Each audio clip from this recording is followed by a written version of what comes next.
Good evening, ladies and gentlemen, and welcome to the official Oscarina nomination coverage for Phantasy Star IV.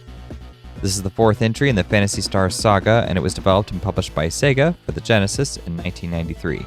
Rather than adhere to more conventional fantasy role-playing games, the story follows Chaz on an epic space adventure heavily inspired by the likes of Dune and Star Wars.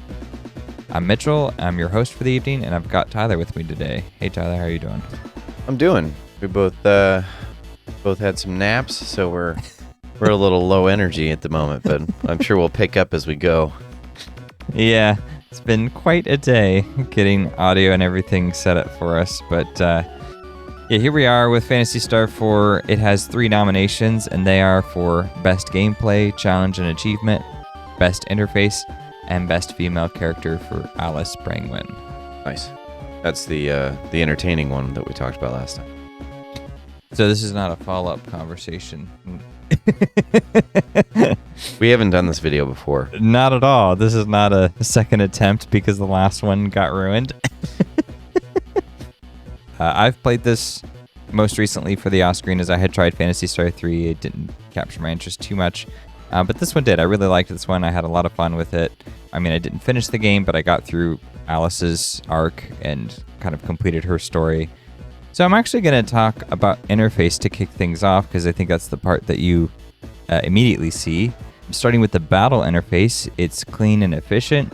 You can select all your character abilities individually and then see how the turn plays out. Or you can set up what are called macros, allowing you to prescribe each character's action and in what order. These macros enormously speed up the flow of play. Instead of navigating individual menus for each character, you can command the entire group to go in on the offense, take a turn to buff, or mix and match up to 8 different macros for a combination of offense, healing, or combos. One button launches up to 5 character actions, and it is fantastic. Because combat is sped up with the help of macros, it makes the usual slog of battling random weaker foes less boring. This is also helped by the cool cinematic animations that characters play out when performing their action. All abilities have at least a little something to separate them from other actions, and only characters who are actively taking an action or receiving a hit or a buff, let's say, are present on screen when this happens. Characters spawn in, do some damage, and then hop off for the next character. Visually, this keeps the fights fresh and exciting as members weigh in to alter the course of battle. The interface takes a wild turn when you get access to the Land Rover. While driving around in this vehicle, you actually use the rover to battle enemies, making for a refreshing change of pace. This battle interface is refreshing, goes the extra mile to make sure the player's experience more closely mirrors that of the characters. So you were telling me last time, the time that we didn't do it, that every time you can pick up new characters, you're cycling through different characters as you go, and you can reset up those macros in order to play to their play style, essentially. So whenever you're in combat, the macros will do something different. So does that switch like a turn order, or does it like pick a character, go first, next, third, go on? So you determine the turn order when you set up the macro. Okay, nice. So if you want your healer to act first, you would put him at the top of the macro. The catch here is that whoever you choose first, they have a speed stat. And so that speed stat is going to be compared with all the other enemies. So because you've selected, let's say, your slower character to act first, what's going to happen is no one will act in the macro until all the enemies take their action, because you have a slow starter. If you throw somebody in fast, you'll get to go first, and then enemies will intervene as the macro plays out. But of course, if you're trying to pull off a combo, you actually want to put the slowest character first, because if someone gets hit at some point during the turn, then they can't pull off their technique within the combo. So you need like 3 characters to act all at the same time, and so their speed stats have to be in close proximity. Or what you could do is just willingly take the hit from all the enemies by having someone who's really slow in your party go first, and then you have to suffer a blow of damage, but then you've got the whole turn to yourself, and so you just have any macros you want to take place. Oh, nice. So how many stats are you taking into account when you're doing that? I'm assuming it's like strength and speed and accuracy, that kind of thing. Yeah, I mean, most of that doesn't, I think, factor in too much. I think you're mostly just worried about their speed. You obviously have to make sure everybody's decked out with their health, so figuring out who's got to heal and when is a big one as well. Can you swap characters while you're in combat, or does it? I mean, once you have your squad, that's pretty much Okay. it. You'll swap them out at story beats as the game goes on. Nice. Yeah, and then like, you know, it does change it up, like I said, with the rover, which was really cool because it's got all Rover's sick. That's super cool. Yeah, and then you're like launching bombs and stuff out of it, which is it's just rad. It's just cool that they took the extra mile to make sure that even when you're getting something totally different, that the whole interface has to reflect that. This is a game whose aesthetics and themes seem like something that I would play a remastered version or even a remake. Yeah, Phantasy Star has kind of fallen to the wayside. The only one that I can think of in recent memory is Phantasy Star Online, which is, of course, like an online multiplayer game, so not quite up my alley. But neither. It's got some pretty good writing in here as well. It's got great characters. It's really a fun time and a really nice, unique battle system. But I mean, even outside of the battle, the game uses beautifully illustrated comic book panels to convey the story. While these aren't for every conversation, they appear much more often than I think most people would expect. And they're a great way to bring the story up close and personal. Even when it is not a cinematic moment, many common conversations will come with character portraits to let you know who's talking. All in all, the interface does an excellent job of trimming out unnecessary fat and keeping the player's momentum going.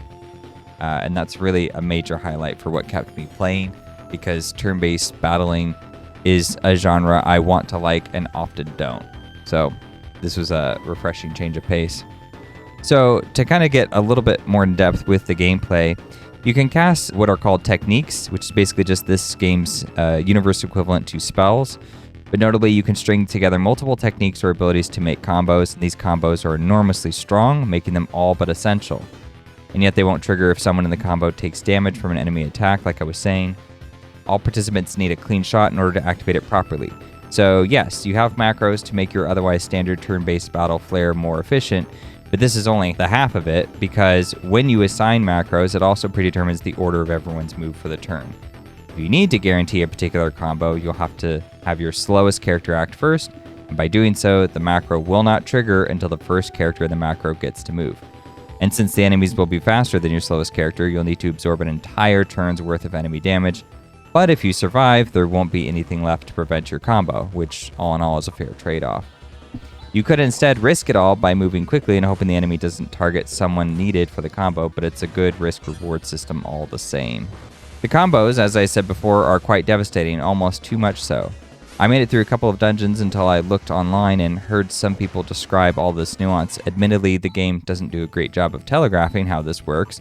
And while it is possible to proceed without them, it is only possible up to a point. Eventually, the enemies become powerful enough that you're going to have to use those combos. There's actually an example of this that happened to me. It's an early game boss who defeats you narratively, but you do have to bring his health down to a certain point to activate the cutscene. I fought him once and was completely decimated. I then re-strategized my macros and cleared him with a few extra rounds left in me. And the fact that I did that, not needing to grind, and instead could simply restructure my macros and win, really shows some thoughtful care on the balancing. Yeah, that's awesome. Would you prefer it that way, or would you prefer the grinding? I definitely prefer it this way, so hence why it gets a gameplay nomination from me in particular. I'm not a grind fan. Yeah, coming from the Dark Souls fan, interesting.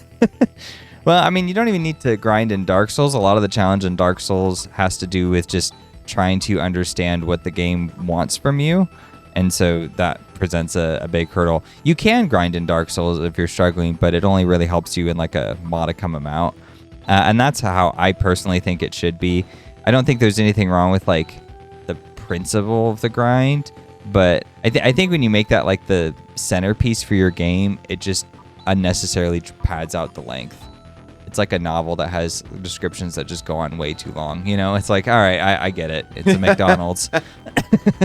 Calm down, Lovecraft. I understood. Yeah, actually, he's a great example. Yeah, the moon was full. I had a whole paragraph just to fill that in for me. Thanks.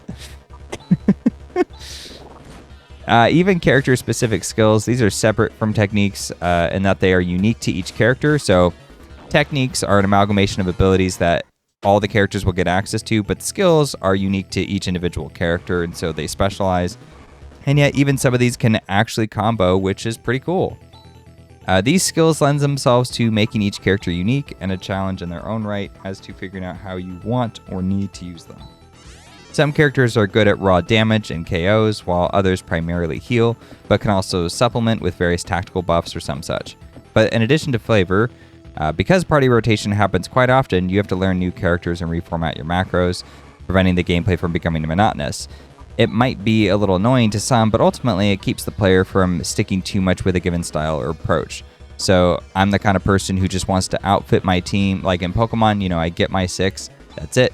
And I just use them, and I don't bother with anything else. I think most people probably do that. In Phantasy Star, you don't have that option because characters are just coming in and out as a result of the story. So as you're experiencing the story, characters might die, or they might leave your party for some reason or another, and then someone else will join. And so as this, Rolodex is happening, you're constantly going back into your macros and readjusting everything, which on some level is kind of annoying because you have to reset all your macros all over again. But at the same time, I honestly did not feel like it was too bad because you usually get a good, hour or so of playtime before it's necessary that you have to go in and restructure your macros. And then it keeps the game interesting because you get to learn a new character and new abilities. The format of the combat really does make the experience more strategic. With the macros, you can give broad stroke orders, or you can get down and dirty with the individual character actions, and the option to do both prevents staleness.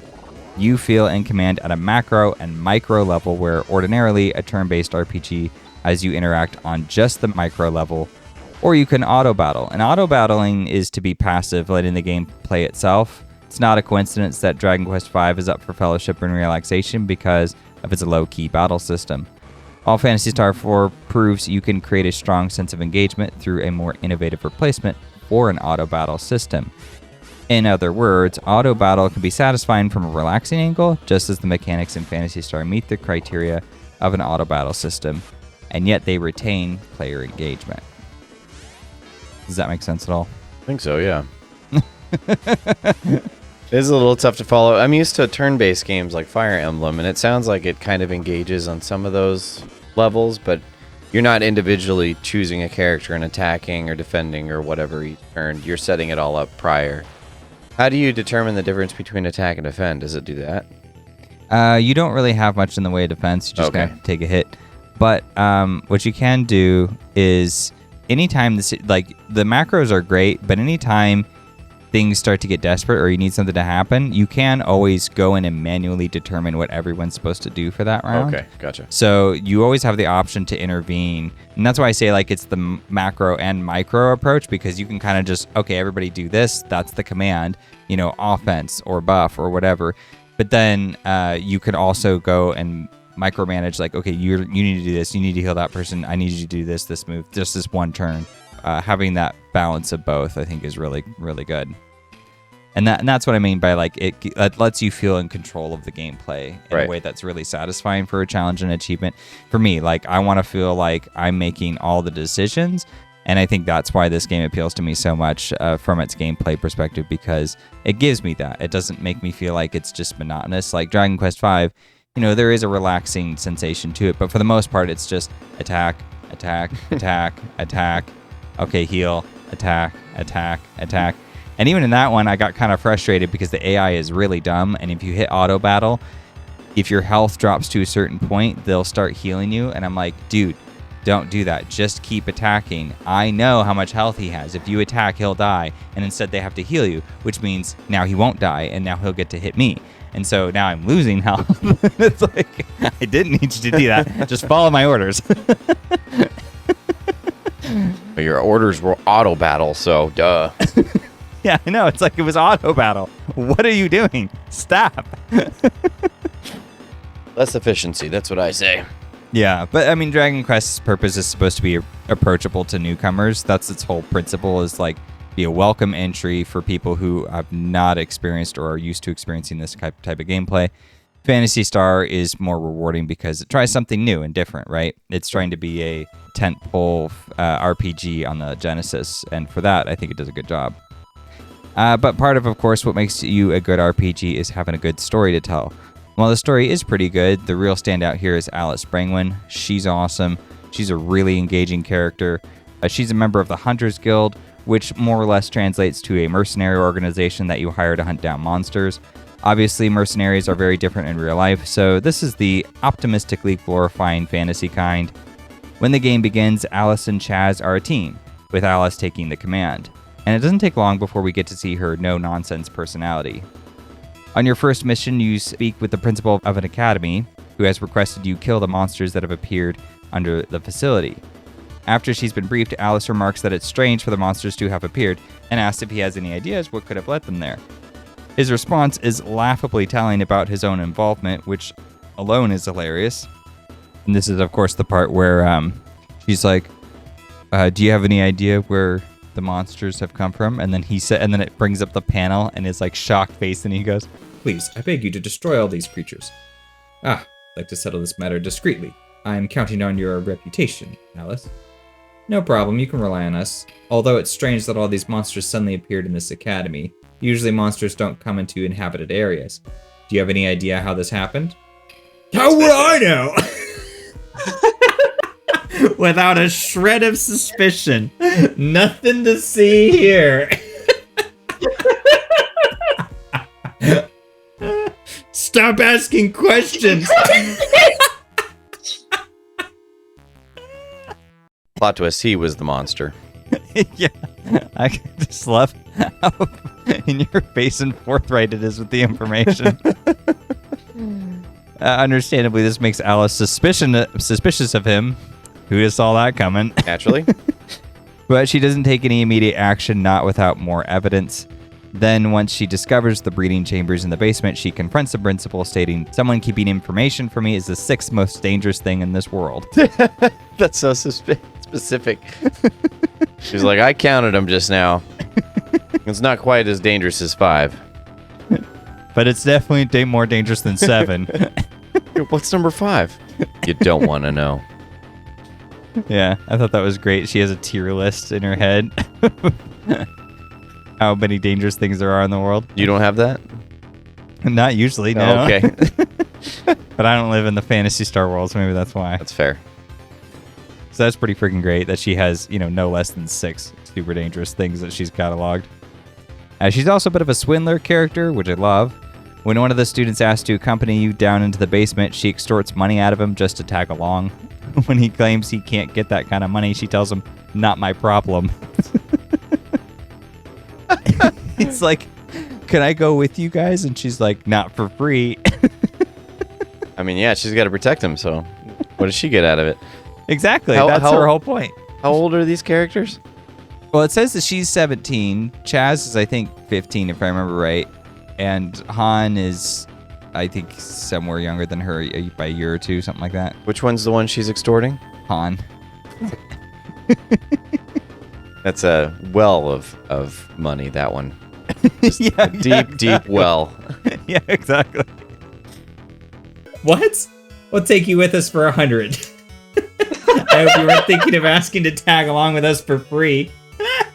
I can't get that kind of money from the principal. That's not my problem. I love this girl. She's great. Now what are you gonna do? Okay, I'll pay. So he pays up. So yeah, pretty mean, but also, girls gotta hustle. How else is she gonna make money? Saving people's lives and stuff. Yeah. It's such a stark contrast to all your generic video game heroes who blindly accept random people into your party, though. Like, if you want a professional monster hunter to babysit you, you gotta pay, Plain and simple. So yeah, in a way, the woman is reaffirming that she doesn't do this kind of stuff for free. She is even quoted saying that it's because of the uptick of monsters that she's no longer hurting for work. Nice. A real opportunist, this one. Came along at just the right moment for her. Exactly. Crisis, I'm in business. Yeah. Never let a bad opportunity go to waste. Yeah, but despite her more abrasive side, she also is a hard worker who can back up what she says, which is nice. Since she'll be the best member of your party for quite a while. After you defeat the first major boss, Chaz comments on how great it is that they've won, and Alys, however, is quick to temper this excitement by telling Chaz he needs more practice. Importantly, though, she's not ridiculing or belittling him. She simply reminds him that they won, quote-unquote, with my help. emphasizing in her own slightly arrogant way that these battles need to be taken seriously. So she's just making sure that he stays on his toes. There's another sweet moment, too, where someone says, oh, well, that's your assistant, Chaz. And she says, hey, he's my partner.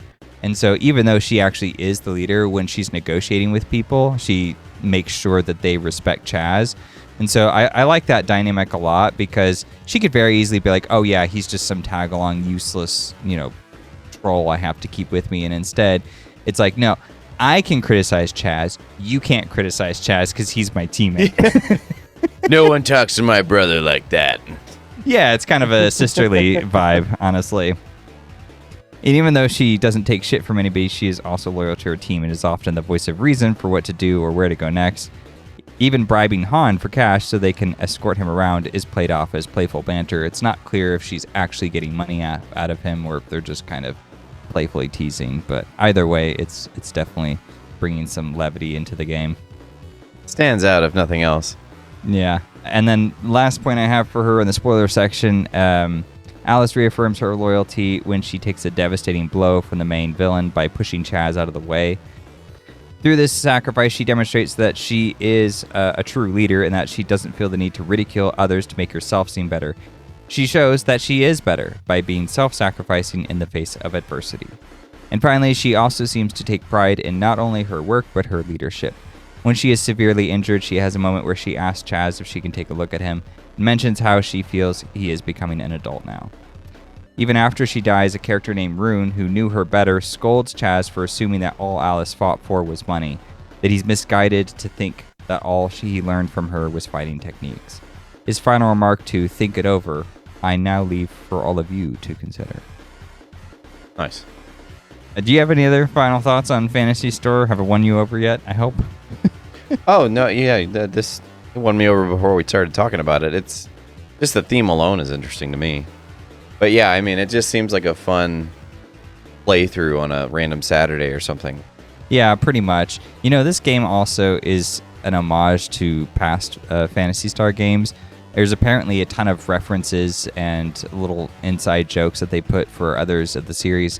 I didn't catch those, but I also didn't need to. Because you just captured the spirit right away that this was a game that they clearly had a lot of love and heart put into it. And it was like, hey, let's do a send-off for this series, which is weird to think about all the way back in 93 on the Sega Genesis. It's like, how is there a send-off for anything? Like, it's just started. But this is the beginning of this era. Yeah. But, it's crazy because there are games like, we have Ultima 7 this year. 7. So this is 7th entry. Wow. It's just crazy to think about, how many entries they had so far, and the technology's just barely evolved to be present. So, yeah, it's just kind of wild to think about. And of course, the Dune and Star Wars references are really cool riffs, especially the sandworms. Well, it's like a sci-fi fantasy riff, right? Like it's got both of them in there, even though obviously those are two references. Yeah, it has both in there. There's like a whole plot line where there's like people are being petrified and they're like, whoa, this is like some unusual like magic or something or other. It's like basilisk. Yeah. But it's a grand old time. I had a good play through it. If you're curious, you should play it yourself. I recommend it. You can track down an original Sega Genesis cartridge, but you can also play it on Nintendo Switch Online. That's what I did, and it worked fine that way. Nice. So thank you, ladies and gentlemen. Thank you, Tyler, for joining me as well tonight. Happy to be here. Phantasy Star IV is up for 3 awards at this season of the Oscarinas. We look forward to seeing the winners at the award ceremony this October.